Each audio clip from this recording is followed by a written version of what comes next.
Hello and welcome to the Third Sector podcast. I'm Lucinda Rouse. And I'm Emily Burt. Each week we bring you half an hour of discussion and a debate about the important goings-on in the charity world. And this week we'll be thinking about different ways of engaging with the communities in which you operate. Our guest today is Vic Harper, Chief Executive of the food redistribution charity, The Bread and Butter Thing. The charity works to reduce food waste and food insecurity and will be celebrating its 10th anniversary next year. It currently works across 27 local authorities and has so far supported about 100,000 families through its 150 hubs. It was crowned Medium Charity of the Year at the Third Sector Awards in September, and it also jointly picked up the prize for Best Sustainability Initiative for its work with Co-op. Vic, welcome. Thanks. So nice to have you with us. Yeah, good to be here. So as the numbers show, the Bread and Butter Thing is a big national operation, but you're also deeply embedded in the communities in which you operate. And the judges of the Third Sector Awards noted that the Bread and Butter Thing stands out for its holistic approach to community support. I wonder, as a first question, how do you strike a balance between that national operation and identity and the hyperlocal and get the best out of both worlds? So I think when we think about the operation and how Bread and Butter works, there's two distinct parts to it. So the national bit is more largely about the food coming in. So unlocking the surplus food, stopping that going to waste. That comes into the organisation, it comes into our warehouses, and we've got an amazing team that do a bit of both. So they'll do some warehouse work and pick the food to go out into the communities. But then when we go out into the community, that's the hyperlocal bit, right? And we work with a team of volunteers from that community every single time we go out. And we've already picked the place, the venue that is right for that community. We often say actually that we're too big and too small. So when you're out in the community, our members don't realise that there's this huge operation going behind to make it work. And that's kind of the beauty of it, because they go out, there's one member of staff, there's a van that goes out into the community, packed with great food, hopefully every day for them. And they're like, great, what have we got? And if I was to ever to go out to a community, I'd be like, hi, I'm Vic, tell me how you do it round here, because those volunteers own it. And it's that bit that I think is the crucial bit about being able to kind of work with the community, because they know each other, they know their place, they know their community far better than we ever would. So why would we try and parachute in and take that away from them? And then how does it work for you sitting as chief executive of this two-part operation? Do you find you almost have to have like two different organisational cultures that you promote? It's a really good question, because we're doing quite a lot of thinking around this at the minute. The first bit of the food coming in is completely uncertain. It's completely reactive, because we don't know what food we're getting, what day, what truck, what time. It just appears. Not quite as if by magic. There's a lot of hard work that goes into it. And that's all reactive. So the guys have to see what's there and then go, all right, we've got all of this. We can now turn it into this package for the community. That's an on-the-day decision. It's a dynamic decision for people. But we do know that at 12 o'clock, we will be in one of those 150 communities on a Wednesday. And we want to be there on time, because we've got that promise with the community and those volunteers are ready to work and do the thing. So there's a lot of reactive decision making within the organisation. And I think some of the things where we challenge ourselves is, how do we be more proactive?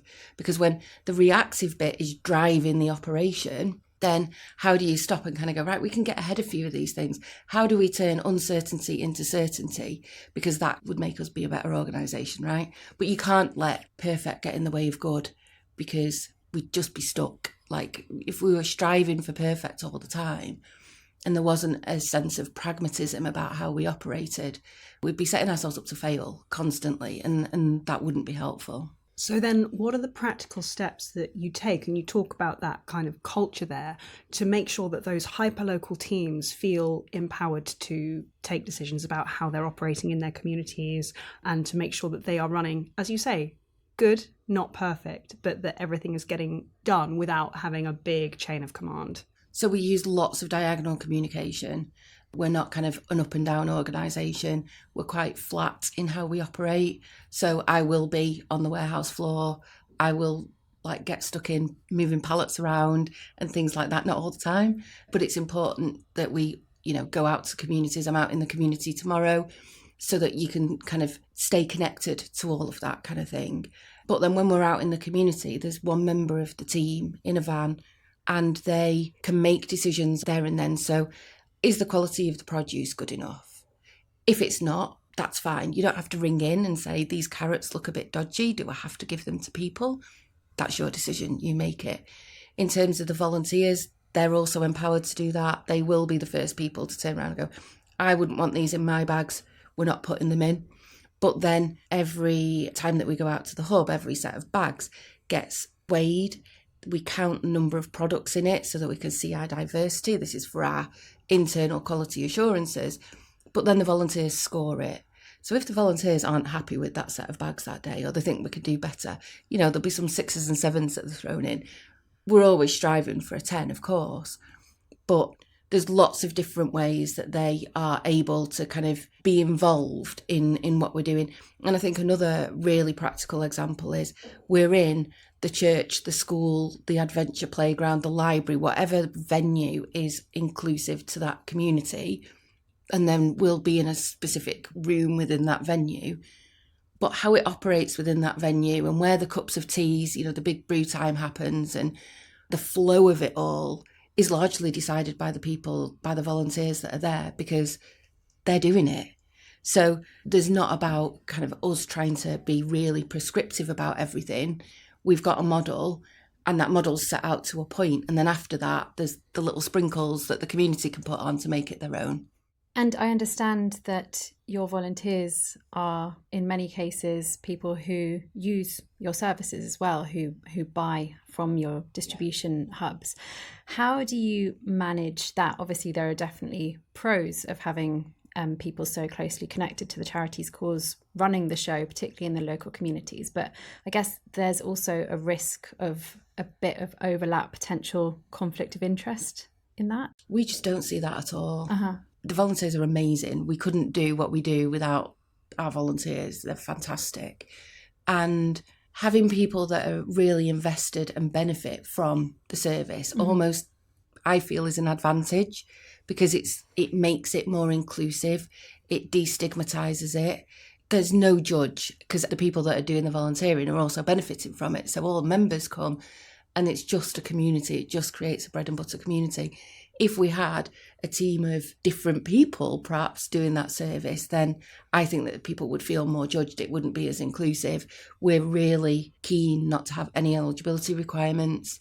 We want a thriving hub. We want people to feel welcome. And many of our members do, they do feel welcome, which is fantastic. But that's because it's a real community that working together. But you're also a big and quite complex supply operation. How do you ensure that those professional boundaries that are required to run that kind of operation are upheld? So I think we're different from a lot of food clubs that are around, because we have a paid member of staff out in the community at all times. So they're driving the van, they're supervising the volunteers, they're making sure that we're food safe and that we're following all of our requirements. They're taking payment from members, sorting out member inquiries. So they're kind of leading that operation. The volunteers are kind of helping kind of provide that service too, but it's not them. There's not a person in the community that's got this position of, I guess, power.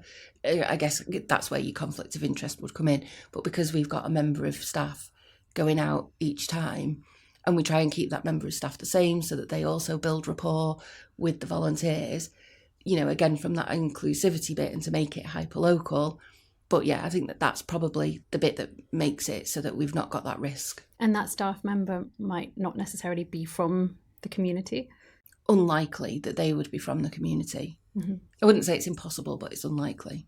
And you have grown enormously over a really small space of time, founded in 2016. And after not even quite 10 years now, you've now served more than 100,000 families. You have more than 150 hubs, and you're turning over more than £6 million in income, according to your last accounts.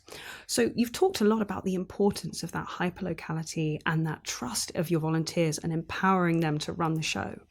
How has that helped you to scale up? And I presume you're going to be continuing to scale.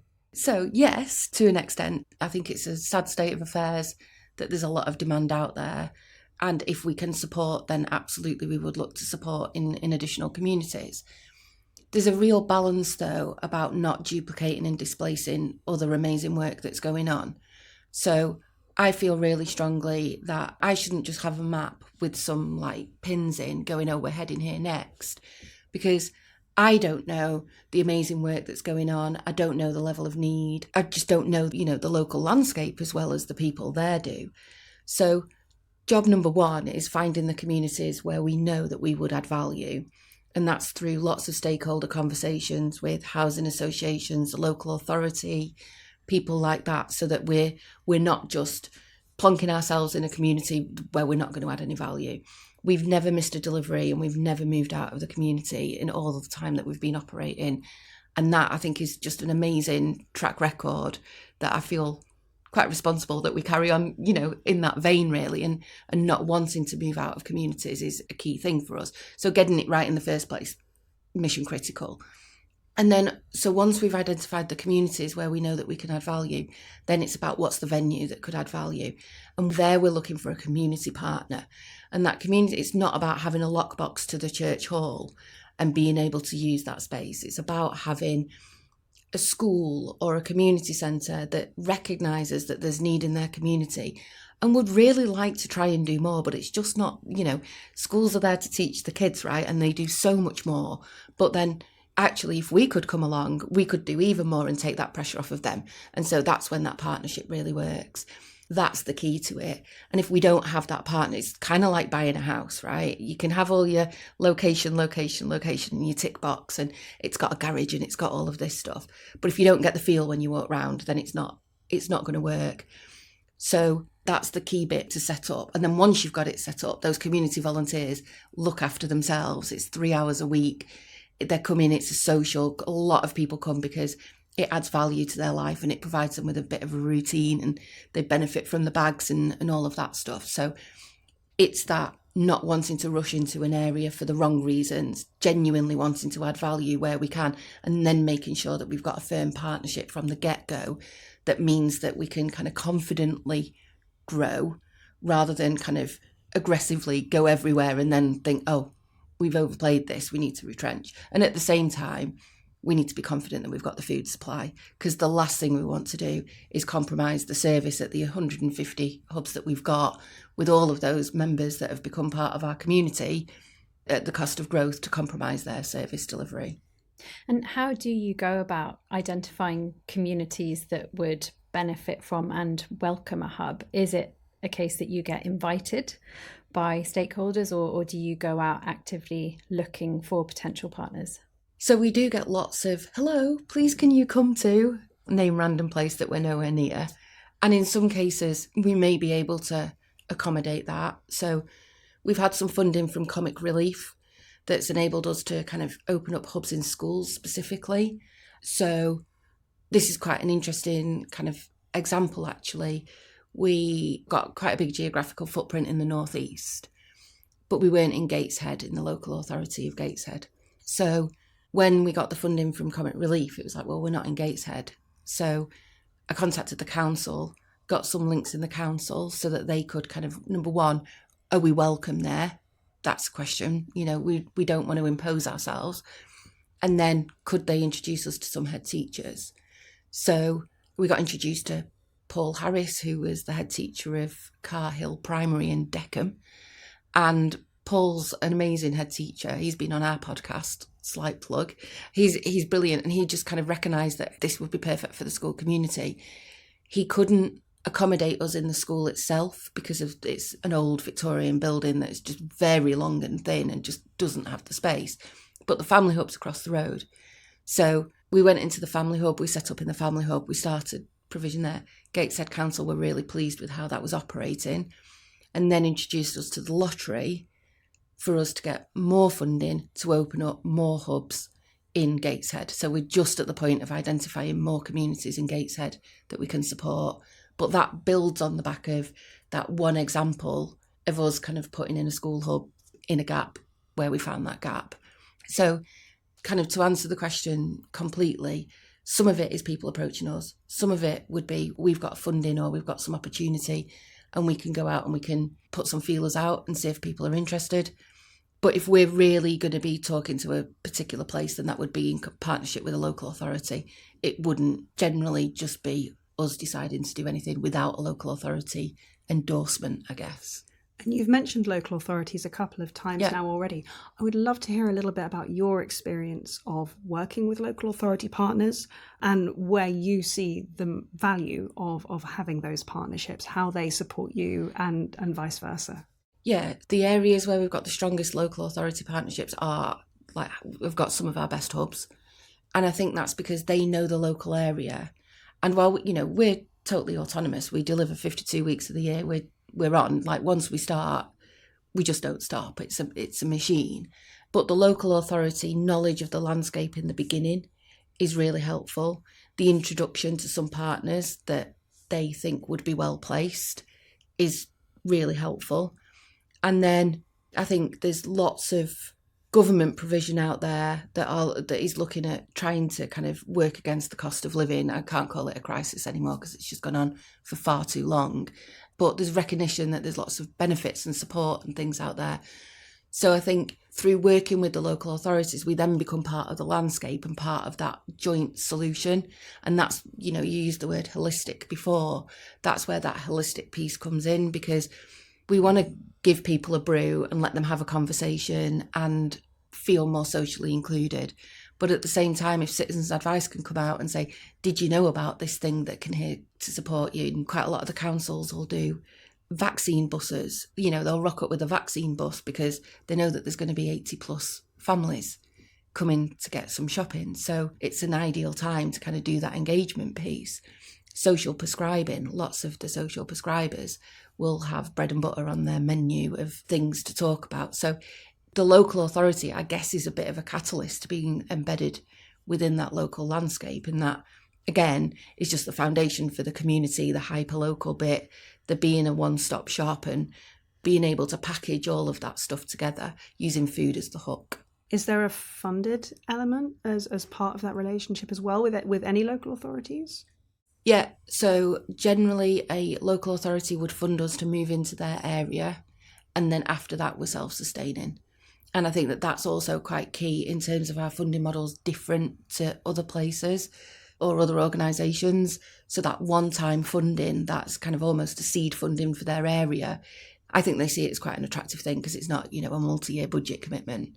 But then it means that we're operating. And it takes us about a month once we've identified a venue to open up that hub.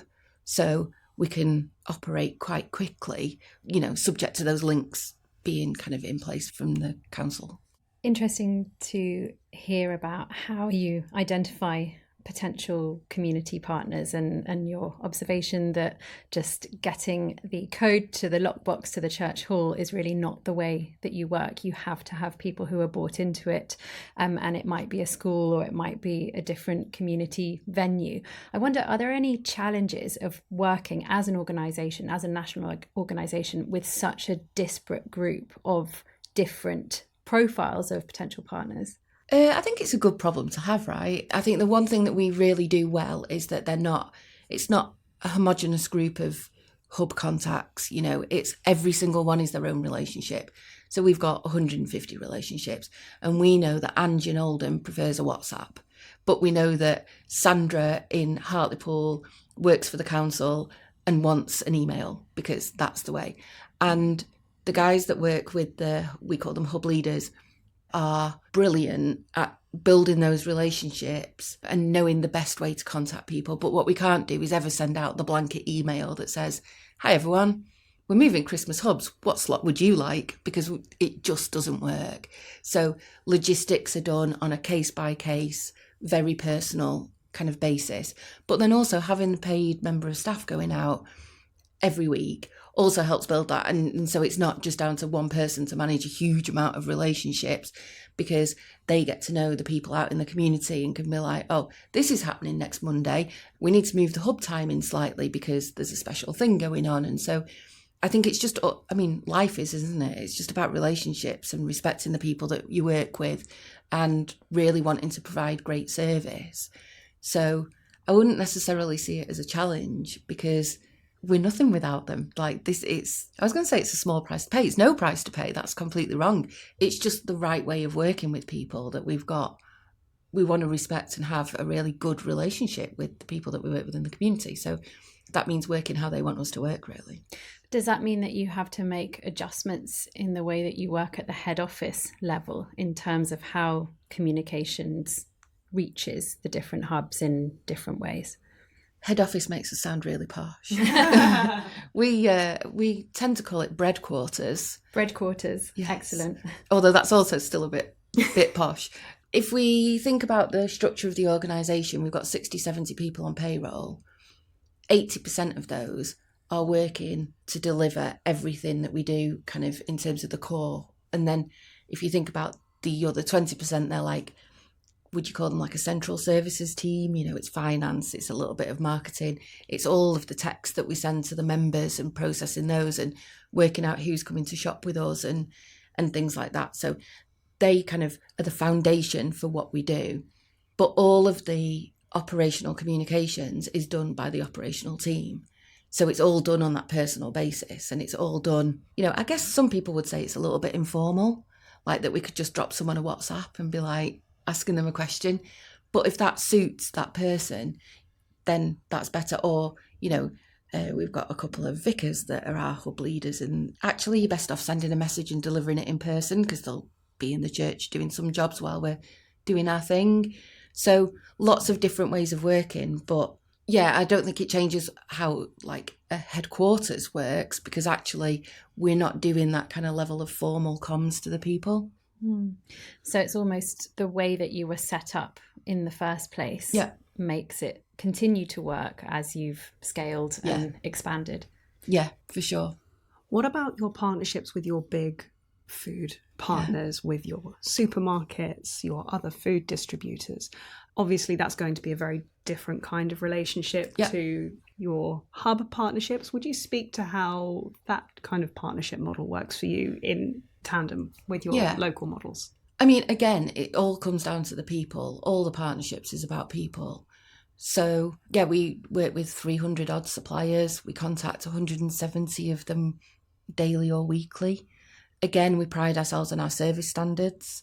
So it's about being as responsive as possible, as quick as possible, making their life as easy as we can so that they want to pick up the phone to us and give us the food rather than thinking, well, the bin's just there. That's a lot easier. So service standards throughout the whole of the organisation are crucial. I guess, there's less WhatsApps and far more emails and phone calls and Teams meetings when it comes to the suppliers. But it's still all about personal connections. And we have a really small team that are unlocking the food. So we have a team of 3 that unlock all the food, which is, we kind of punch above our weight in terms of impact, I guess, just, at both sides really of the model. And it's fantastic because we've got a team that really want to go above and beyond and really care. So that's the team of 3 that are unlocking the food for 100,000 families. Correct. Yeah. That's quite something. Yeah, we are. I do recognise how lucky we are to have found the people that we've got in the organisation across it. Just that people really do care, do want to do the right thing. There are 2 values, by the way: show you care, do the right thing. And people like demonstrate that day in and day out without even trying. It just comes, I guess, supernaturally to them. It's brill, and the passion that people have, clearly carries us that extra little bit. But there's no silver bullet to unlocking food. It's hard work. You just got to focus on the service and then it kind of keeps on coming. And then once you're in a community, you've got a hub open, you've got your network of volunteers. Yeah. How do you work with other community groups, community organisations to kind of stimulate more connection within a community? Yeah, so the holistic offer is really important to us. We want our members to be able to maximise their income, to be able to be digitally included, to be able to live their lives as fully as they can. So food's clearly the hook, and that brings people in to start with. There's no eligibility. People can come because they want to save waste or because they want to stretch the budgets. Doesn't matter to us. Generally, we don't find that people come if they don't need to. And then we try and offer big brew time at as many of our hubs as we can. So last year we gave out 52,000 cups of tea or coffee, which to me, 52 brews is fine. But it's 52,000 conversations, isn't it? That's the key bit there. And then that's reducing people's social isolation, getting people chatting. And then you layer in on top of that there will be a service that comes along that we'll be working with in the background to say, we've got these 80 families that are coming to at 2 p.m. on a Wednesday. Do you want to come and meet them? You can tell them about the services that you offer. And that face-to-face engagement about, did you know this could benefit you? Did you know that was there? And even if it doesn't benefit them, but they go home and tell their neighbour or their cousin or grandma about it, then it's a bonus. And so it's breaking down those barriers to the support that's available. Because a lot of people either don't know, they're living really busy lives and they don't have time to go and look in, what was the yellow pages and think, oh, maybe I could do with a bit of this support. So they're not actively looking for it. And then a lot of people just think, oh, there's someone worse off than me. I shouldn't bother those people about it. But actually that face-to-face engagement then almost gives them the confidence or gives them the opportunity to be like, well, actually, while you're here, I might just take your details because. So that's really important to us. And we've done a couple of bespoke things. We've done a digital inclusion project that was bespoke. We did that in partnership with Lloyds Bank and gave out something crazy like 480 tablets, SIM cards and training sessions in a 6-week period. So that was, a whirlwind, but brilliant. And we approached the people that we knew were the most digitally excluded, and we didn't promote that there would be free kit given to people. So anybody they came for a training session, they came because they genuinely wanted to improve, and then they went home with this tablet that they were like not expecting. So that was great. We've got some women empowerment sessions that we're running at the minute in partnership with Proper Job that's funded through Sodexo Stop Hunger Programme. And that's looking at giving women who are really busy and flat out doing lives, 80% of the people that shop with us are women, giving them an hour of a session or longer depending on, but it starts off with an hour with some people that they know that are familiar faces in that community to go, do you know what, my dream would be this. And the first step that I might be able to do to go towards it could be that. And just kind of allowing them to think about themselves for a small amount of time. But then the beauty of that is because we're doing it in the community where they're shopping, next week or next fortnight when they're shopping and they see someone that's been on that session, you've then almost got an informal peer support group that's, how are you getting on? Did you manage to do that? Which we're not involved in, doesn't matter to us, but you see it happening just automatically in the community. So that's kind of, I guess, our approach, not to do stuff. Again, we wouldn't want to duplicate or displace what Citizens Advice does. They're loads better at it than we are. But if we can broker that and if we can make those conversations happen at the time when people are shopping, then that's what we'd like to do. And as you said, we can't call it a cost of living crisis because this has been going on for so long. You and your teams across the country must really be at the front line of seeing quite how hard life is for so many people. I wonder, do you work much on the campaigning side of things to present evidence that you gather from your hubs to try and influence policy or change the way that support is given out? Yeah, and we'd love to do more of that. So I think one of the things about Bread and Butter is that we are B2C. So like we've chatted, we've got those relationships with the suppliers, but then we're also out in the community every day. And we know the people that shop with us.